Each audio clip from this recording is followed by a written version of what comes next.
Naisham athistavar urukramangrim Sprisatyanartha pagamo yadartha Mahiyasam padarajobhishekam Niskinshananam navrinityavat.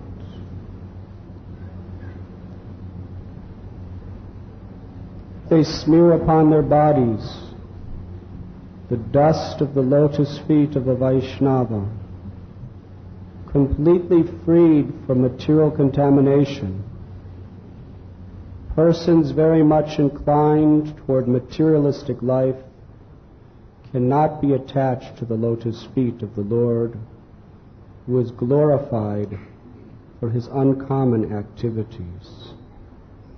Only by becoming Krishna conscious and taking shelter at the lotus feet of the Lord, in this way can one be freed from material contamination. Purport by His Divine Grace, A.C. Bhaktivedanta Swami Prabhupada.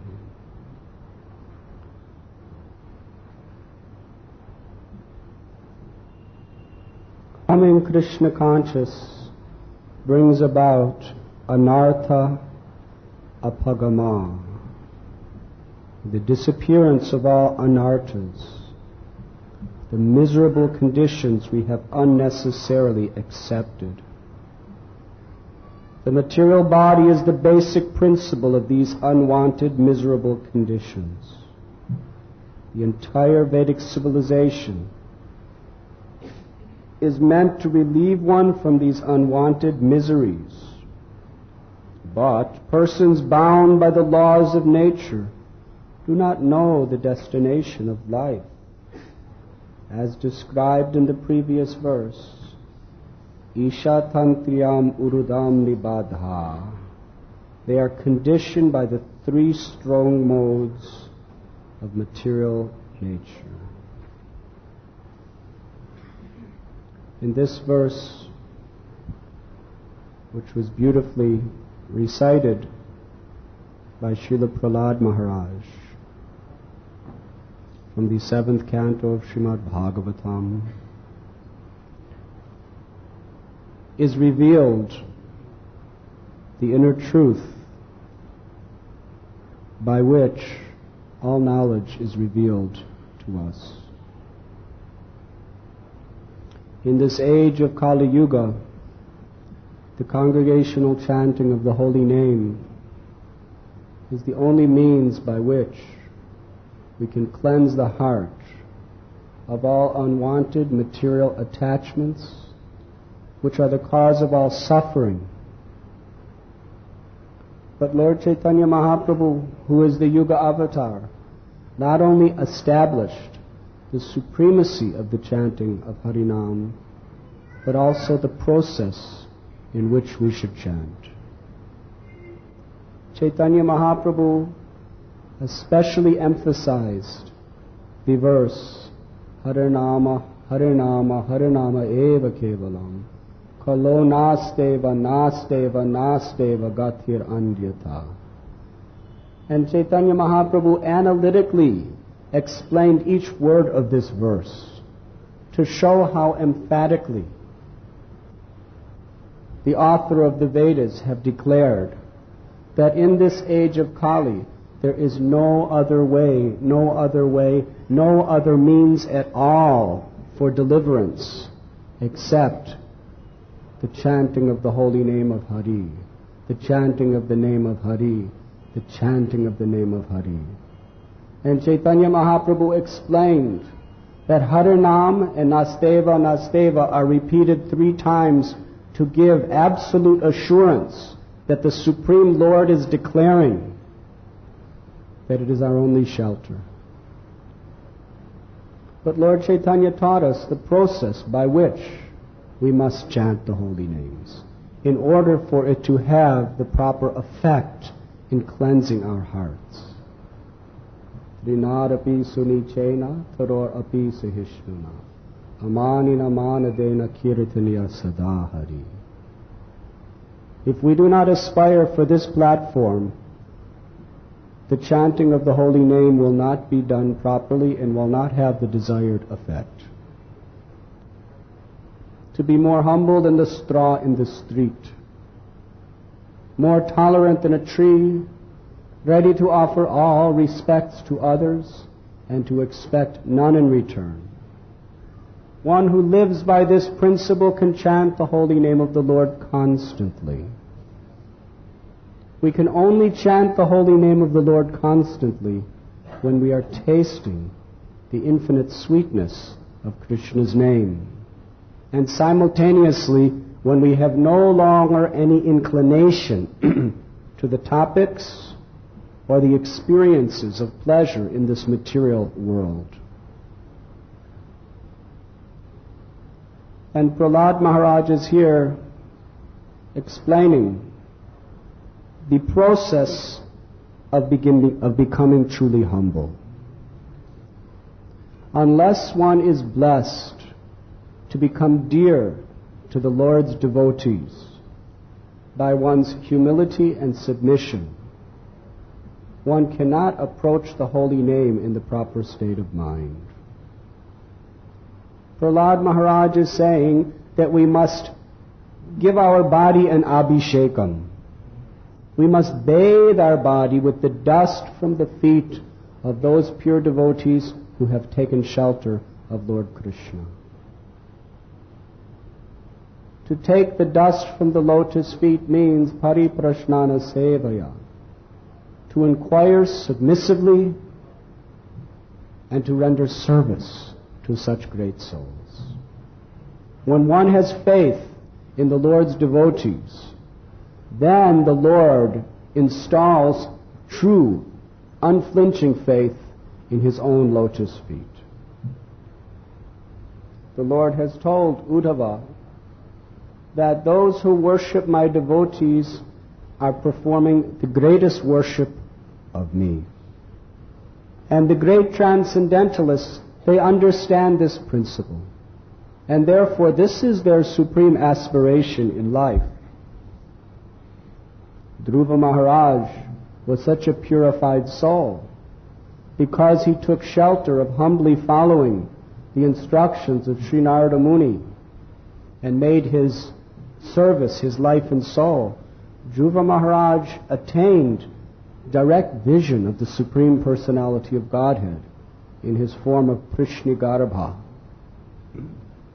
And when Lord Narayan offered Dhruva any benediction he so desired, he did not want anything of this material world. In fact, later, Dhruva Maharaj was offered any benediction from Kuvera, who's the treasurer of the demigods. Kuvera has access to all the wealth of the heavenly worlds. But Dhruva Maharaj knew what real wealth was. He did not ask for beautiful women, nor did he ask for great wealth, nor did he ask for great fame and popularity.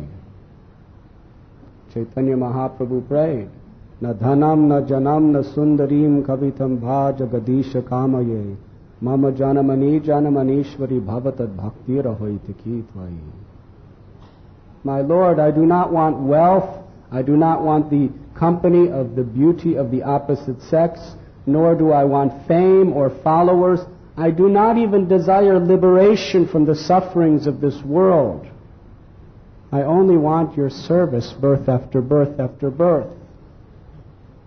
And what does it mean to serve the Lord? Gopi bharatur padakamalayora das das anudas. To be the servant of His servants. So Dhruva Maharaj asked Kuvera, the only benediction I want is let me become the servant of the servants of the Lord. That is all. There is no other treasure I aspire for.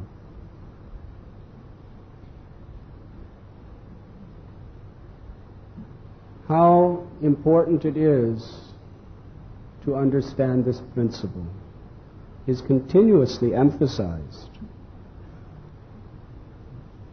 It doesn't matter who we are. It doesn't matter what we've done. if we chant the holy names of the Lord in this spirit, we will become purified and cleansed.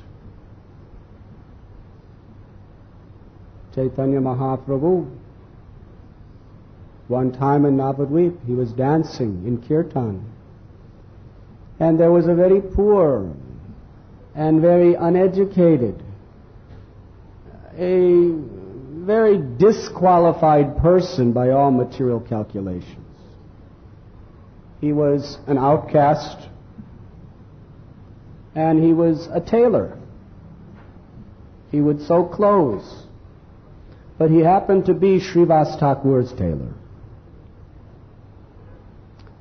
And he even belonged to a race of people that hated the Hindus. But somehow or other, he was always very anxious to please Srivas by sewing nicely for him. And due to this humble effort, he became very dear to Srivas Thakur. So as Lord Chaitanya was dancing, this outcast tailor was watching the Lord, and the Lord, right before his eyes, revealed his divine, supreme spiritual opulences. And immediately upon seeing it, this tailor's heart flooded with ecstatic love of God. And he began dancing in ecstasy, and he started pointing at the Lord, saying, I have seen, I have seen. And he started running all over Navadvip to every place, every marketplace, every bathing ghat, calling out, I have seen, as tears were flowing from his eyes and his limbs were trembling in ecstatic love. What was his qualification? He wasn't a scholar of Vedanta. He wasn't a Brahmin. He never did any tapasya. But he performed service to a devotee who was dear to the Lord. And that cleansed all of his anarthas. That was the most pleasing to Krishna. And similarly, we read about Shivananda Sain. Shivananda Sain, he became very much affectionate to a dog, not even a human being. And this dog became very attached to Shivananda Sain. And simply because he became attached to a devotee, when you become attached to a devotee, naturally you take part in the process of Krishna consciousness. Kapila Dev told Devahuti, his mother, that the same attachments you have now to this world, you should transfer to become attached to a devotee. Because when you become attached to a devotee, you associate with that devotee, and naturally you take prasad, you hear Krishna Katha, you chant Krishna's holy names. Hare Krishna, Hare Krishna, Krishna Krishna, Hare Hare, Hare Ram, Ram Hare Hare. So this homeless street dog became very much attached to Shivananda Sain, who was very affectionate to him. He would give him prasad every day. He would witness the kirtans and hear the kathas. And somehow or other, Shivananda Sain was out performing some seva for the Vaishnavas. Who is the greatest Vaishnav? Those who is the servant of the Vaishnavas. Shivananda Sain, what efforts he made to serve the devotees. Every year, for the 4 months of Chaturmasya, the devotees from Bengal, several hundred in number, would walk all the way to Jagannath Puri to celebrate Ratha Yatra with Lord Sri Chaitanya Mahaprabhu. And it is not easy.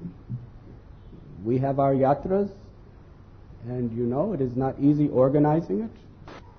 Of course, we go by trains, and there has to be some place for devotees to sleep. There has to be prasad for devotees to eat. There has to be nice arrangements to keep the devotees comfortable and happy. But they would walk, and it would take several weeks. And Shivananda Sen, he himself, he paid all the expenses, and he made all the arrangements personally himself for all the devotees. And it was not easy because at that time, India, especially Bengal, was under the Islamic rule, and there was so many restrictions. Just to go from one province to another, you had to go through all kinds of boundaries, and you had to pay tolls and taxes, and you had to cross rivers with boats. In fact, it was quite dangerous. But Shivananda Sen would make all the arrangements. So one time they came to a toll gate, and Shivananda Sen told the devotees, "You all stay here and rest and be happy, and I will go deal with all these complications myself." But he told one of his assistants, "Make sure you feed this dog nice Mahaprasad every day, rice." But the servant, he was so busy taking care of all the devotees, he forgot the dog.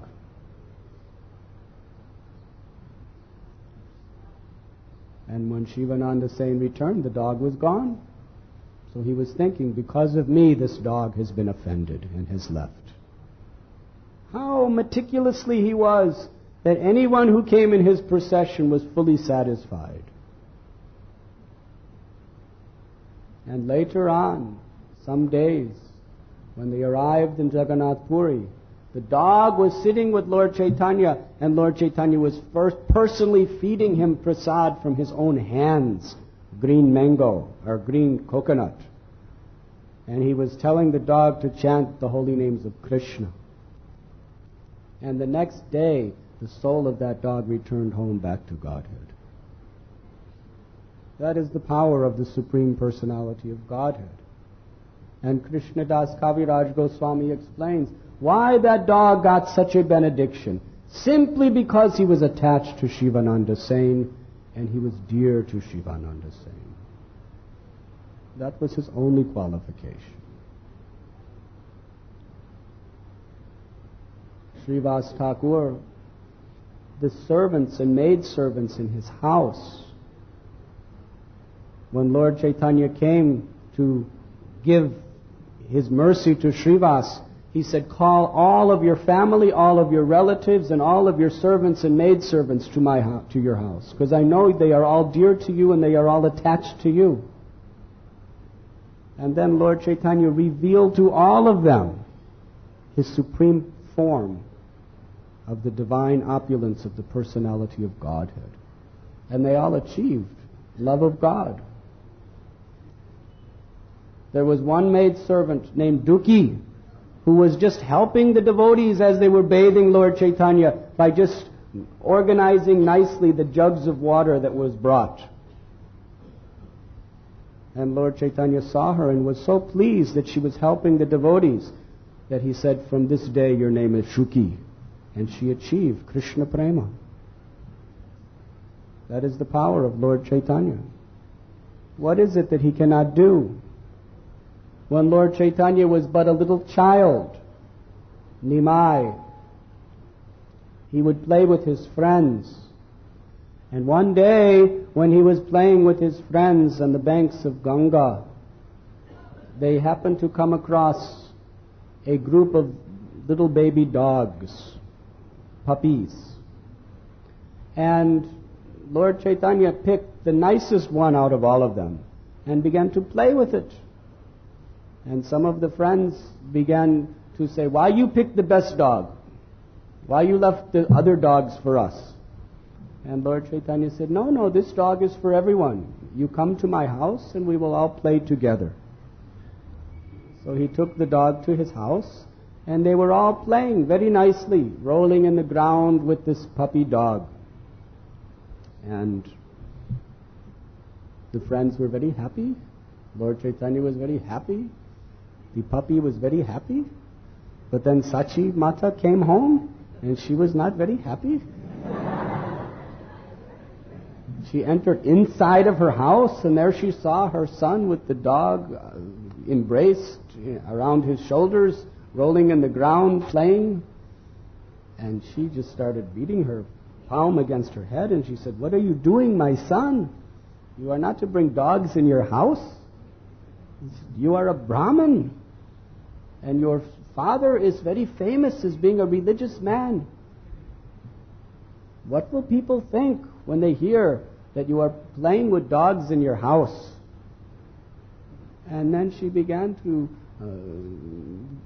express her dissatisfaction that your beautiful golden form is all covered with dirt because you are playing with all these boys and these dogs. She said, "If you are so attached to this dog, then just bring him in your own room and forget about your mother and father."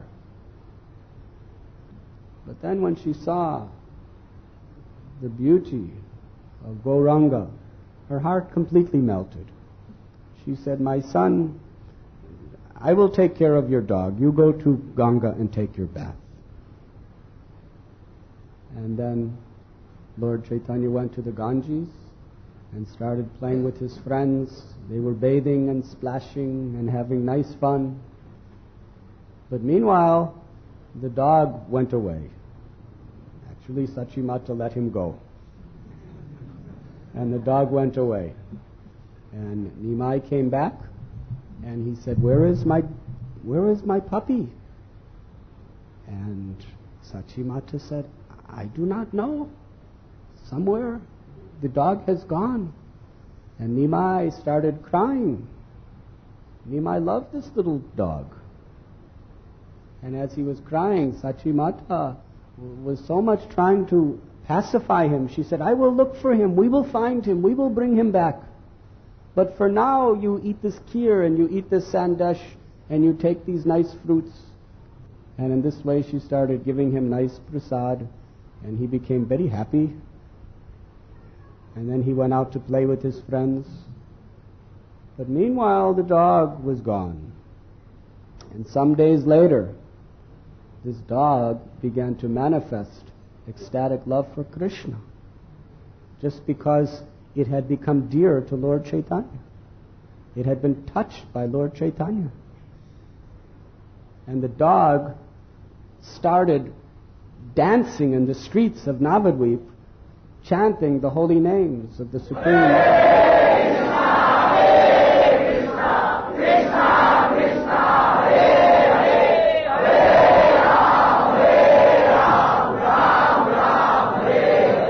And as the dog was chanting very loudly the names of Krishna, tears started flowing from its eyes.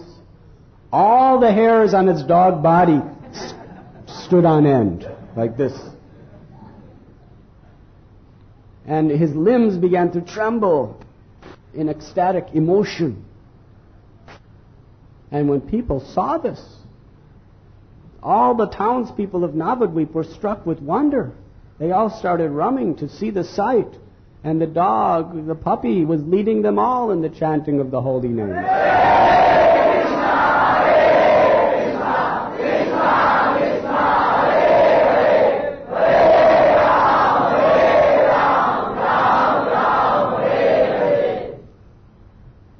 And then, right in front of everyone's eyes, the dog fell dead in the midst of the kirtan. And just then, from Goloka Vrindavan, the supreme Vaikuntha planet of the spiritual world, descended a beautiful, beautiful chariot. A golden chariot decorated with many domes and jewels. And there were transcendental spiritual beings on that chariot. And they were all singing the holy names of Radha and Krishna.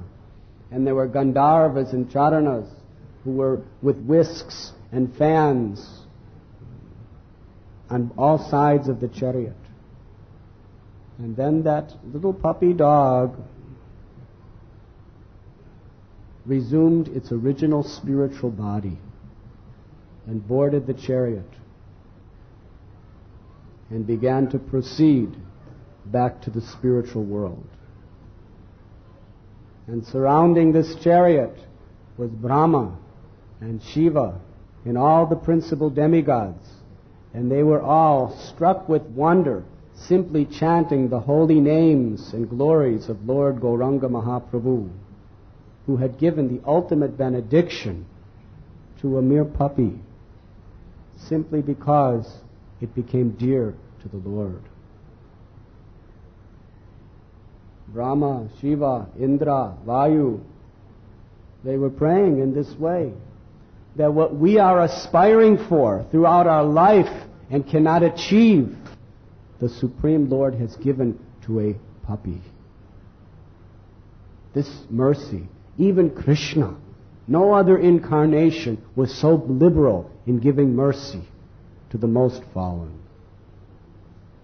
So if we become dear to the Lord, it does not matter anything of our past, anything of our previous lives.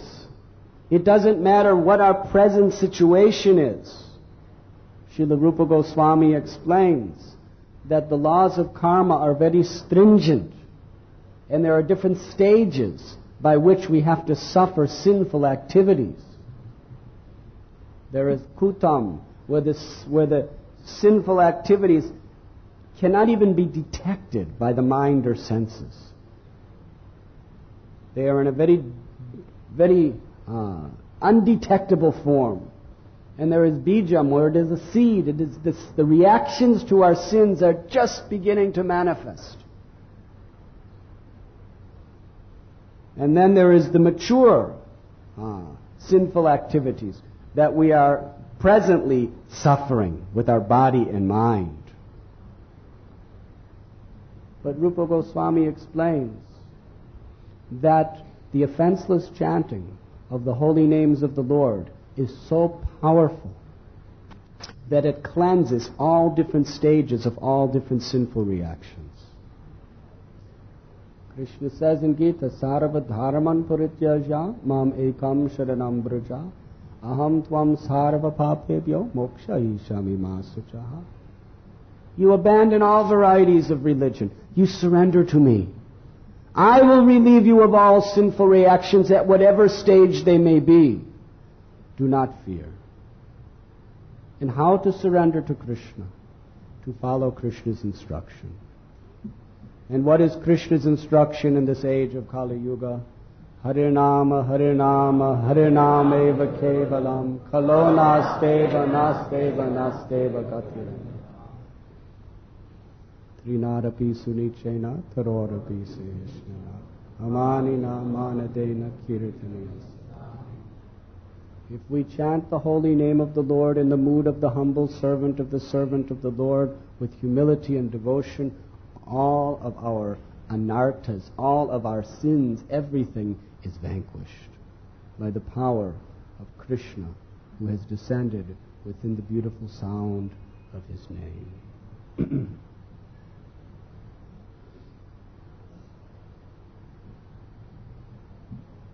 Srila Prabhupada was very, very emphatic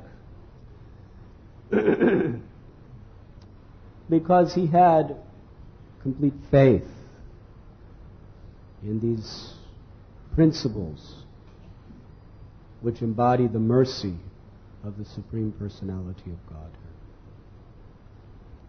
A devotee should never think that by our own efforts or qualifications we can overcome the temptations and the illusions of this material existence. It is only by the causeless mercy of the Lord that we have any hope. And the path of bhakti is the means by which we attract the mercy of the Lord.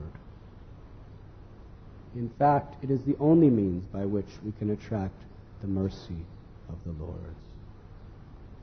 To put ourselves at the shelter of the lotus feet of the Lord. And Krishna's most greatest power is his beauty. When Krishna reveals his beauty, his charm, the sweetness of His nature to us, then spontaneously, without any separate effort, we become completely indifferent and detached from all the sources of misery of this material existence. But Krishna only reveals that to the degree that we truly want it, that we desire it. Srila Prabhupada often explained that everything is situated on the basis of our desire. But he also said, first deserve, then desire. What this means is, desire for a devotee is not something that is stagnant. But desire in the heart of a bhakta must be dynamic. We must express our desire by our life.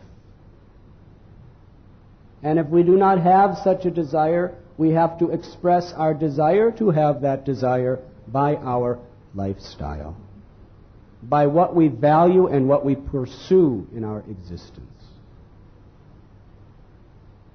So if we are always pursuing, very carefully restricting our senses and our mind from those things that are unfavorable for devotional service,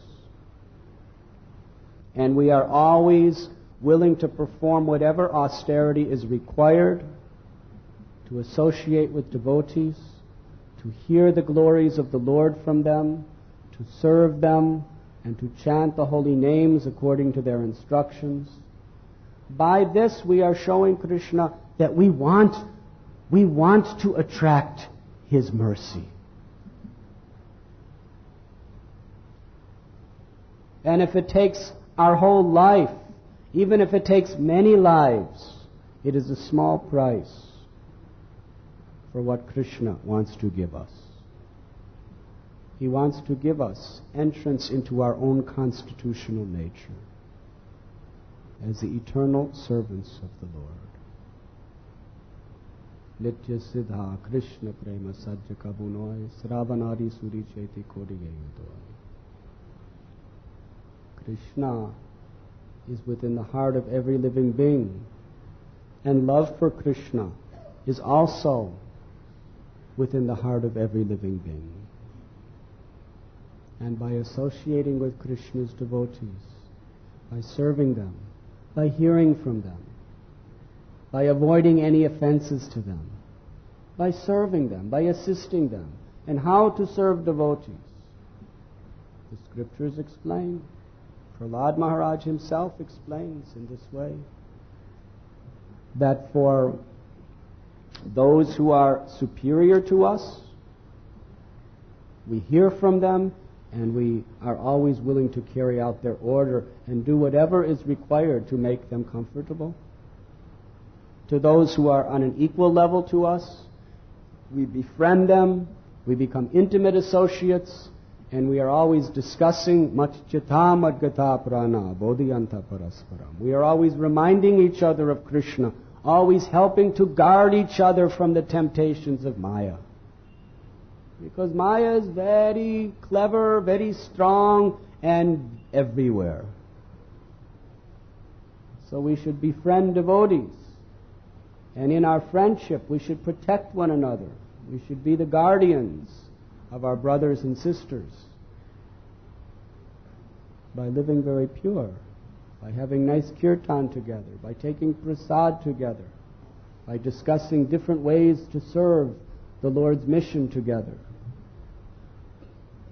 And to those who are innocent but who are favorable to Krishna conscious, who are newer than us, or perhaps even not so strong in devotional service, but aspiring to be so, to them we should be like a compassionate friend, in the sense that we should encourage them, we should preach to them, we should pick them up, we should protect them. But in all cases, we are servant. We are never master. Srila Prabhupada explained so nicely that in the path of Gaudiya Vaishnavism, everyone is eternally feeling himself to be a servant of every living being in all of existence. A devotee never thinks he is superior than anyone. Even the lowest, most degraded, fallen, sinful person, we should never think, I am better. More fortunate, we should think, but not better. Because that person is also part of Krishna. That person is also the eternal servant of Krishna, but forgetful. But what makes the difference between a fallen soul engaged in so many terrible, terrible, violent activities in ourselves? What is the difference? The difference is that we have somehow received the fortune of the mercy of Krishna and his devotees. So we have nothing to be proud of. But we are very grateful for the fortune that we have. And we want to share that fortune with everyone, so that everyone can experience the joy of Krishna consciousness. Krishna consciousness is the supreme joy. It is the ultimate joy. It is the happiness of the soul, coming from the eternal spiritual stratum. Nothing can compare to it. In a city like Bombay, people are mad. It is called a rat race. It is really a rat race. But it's worse than the rat race, because there are more rats than humans in this city. I have heard this. There's more rats than humans. But the rats are not suffering as much as the humans. There's no traffic jams. Humans have all these traffic jams. Just to go from one part of... If you go early morning from here to Andheri, it takes about 20 minutes. If you go later in the day, it takes almost 2 hours.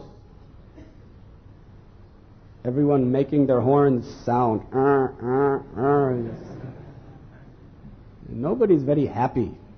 You look at the people in their cars. They don't look very happy. They're at the most trying to forget their miseries. The rats, they're running quite freely everywhere. Anyways, everyone is so much entangled, so much engrossed in trying to make money, trying to get more and more wealth, more and more prestige, like asses foaming at the mouth. And the students, they're studying and studying and studying under so much pressure and so much social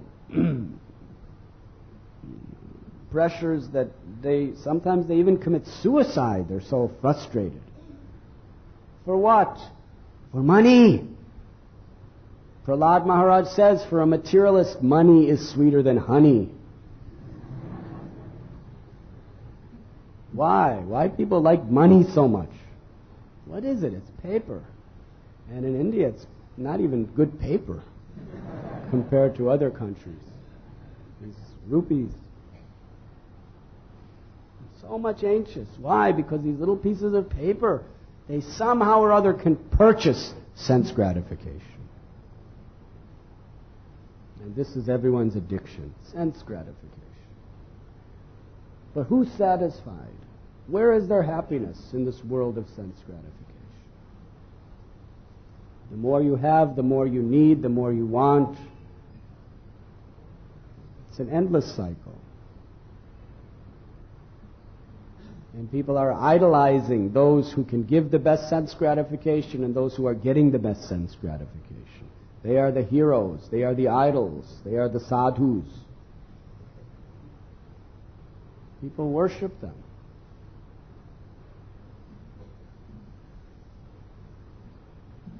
Just like we are all anxious to get the prasad of Sri Sri Radha Gopinath.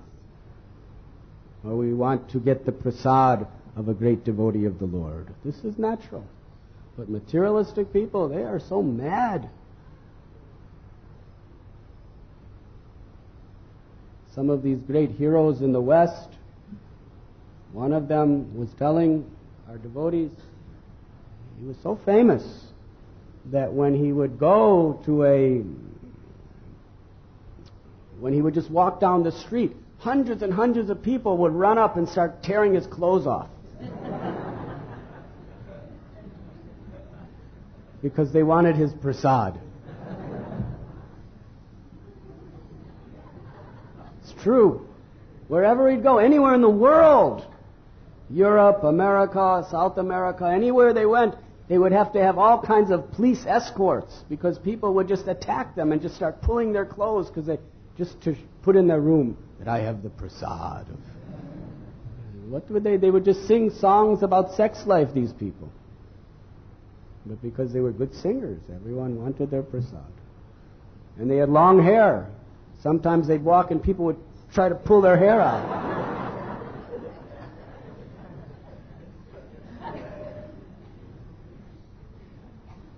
And he explained to one of our friends that one time he was, not once, this was a regular thing. He'd be sitting in a restaurant just trying to be like an ordinary person. And then he'd talk to someone and someone would run by and steal all his food. Then he'd have to order again. It takes a long time. So much inconvenience.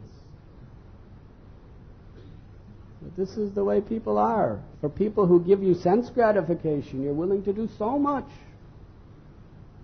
for your sense gratification. But where is the happiness? Therefore, Srila Prabhupada and the great Acharyas, out of their great mercy, they have taught us how to be really happy by attracting the mercy of Krishna, by gradually becoming attracted to the beauty and the glories of Krishna. And the process is very simple. To hear the glories of the Lord, to chant the holy names of the Lord, and to always keep the association of the Lord's devotees and always aspire to be the servant of the servant of the servant. Real wealth is humility, because that humility purchases Krishna. Your money can never purchase Krishna. Sudama Vipra had nothing.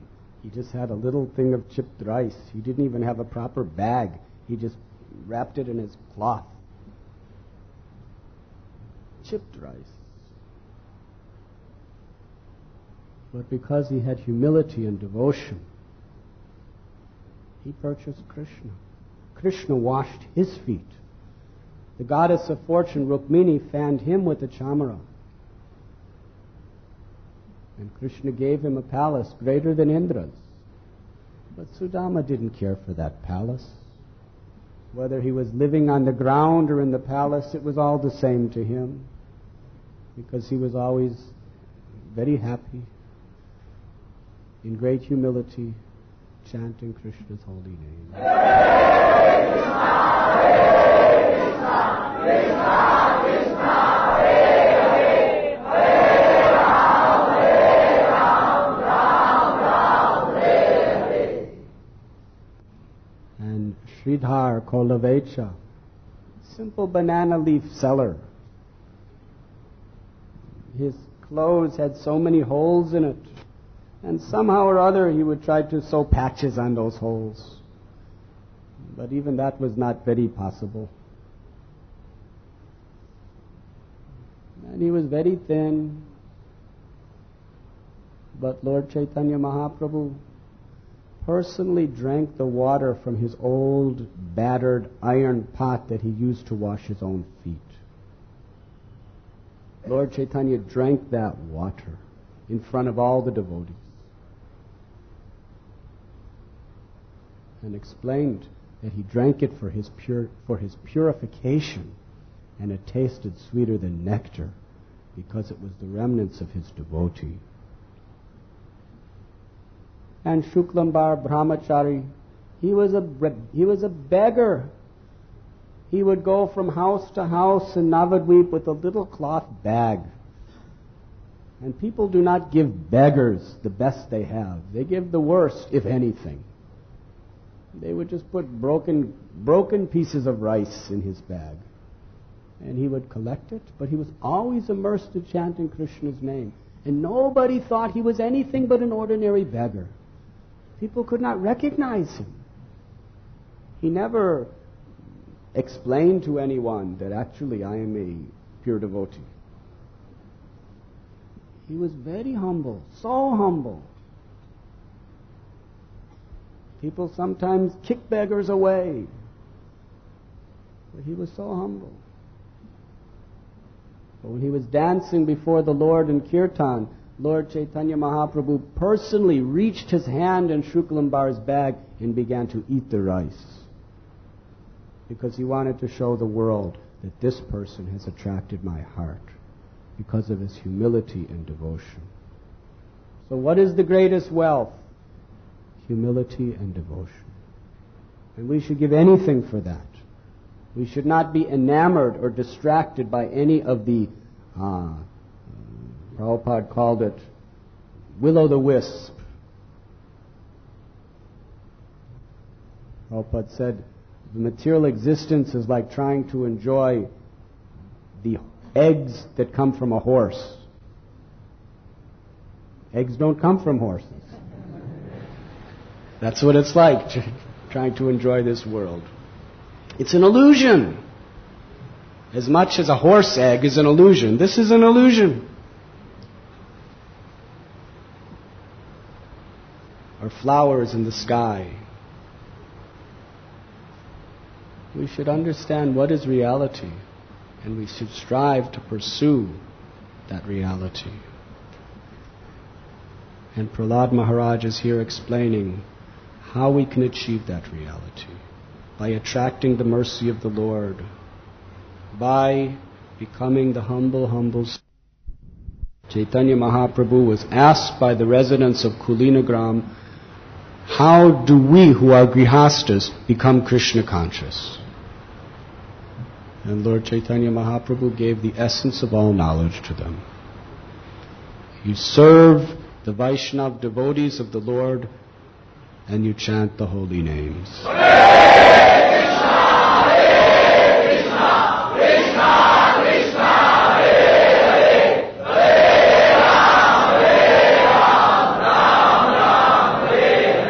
Unless they smear upon their bodies the dust of the lotus feet of a Vaishnava, completely freed from material contamination, persons very much inclined toward materialistic life cannot be attached to the lotus feet of the Lord, who is glorified for his uncommon activities.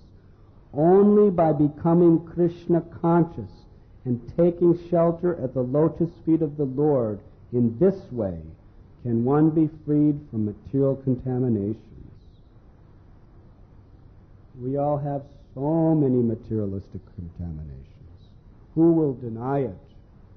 Even when we're chanting the holy names of the Lord, these material contaminations often come to our minds. We have so many insecurities, so many fears of our future, of our past in this material world. We have so many longings and so many desires. Bhaktivinoda Thakur, revealing the hearts of the aspiring devotee, he explains that this kama, this lust of material attachment, they are like shackles that are chaining me to this world and keeping me bound. Praying, oh Gopinath, remove these shackles, free these shackles. We are all prisoners of our own materialistic desires, and to get out of this prison is impossible. It is only by the mercy of the Lord that we can get out of this materialistic conception of life. And Prahlad is here saying, it is only in this way that we can become Krishna conscious. By smearing our bodies with the dust from the lotus feet of the Lord's devotees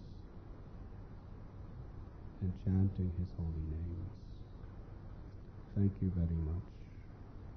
Srila Prabhupada ki. Heard the wonderful narration of how the tailor and even the dog became an ecstatic devotee by the mercy of Gauranga Mahaprabhu. So now let us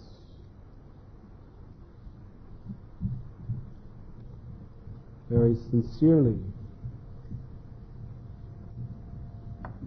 and with great attention and humility participate in the supreme benediction for all humanity, the congregational chanting of the holy names. And as we are chanting, let us pray to the Lord that we can always respect the devotees with a forgiving heart,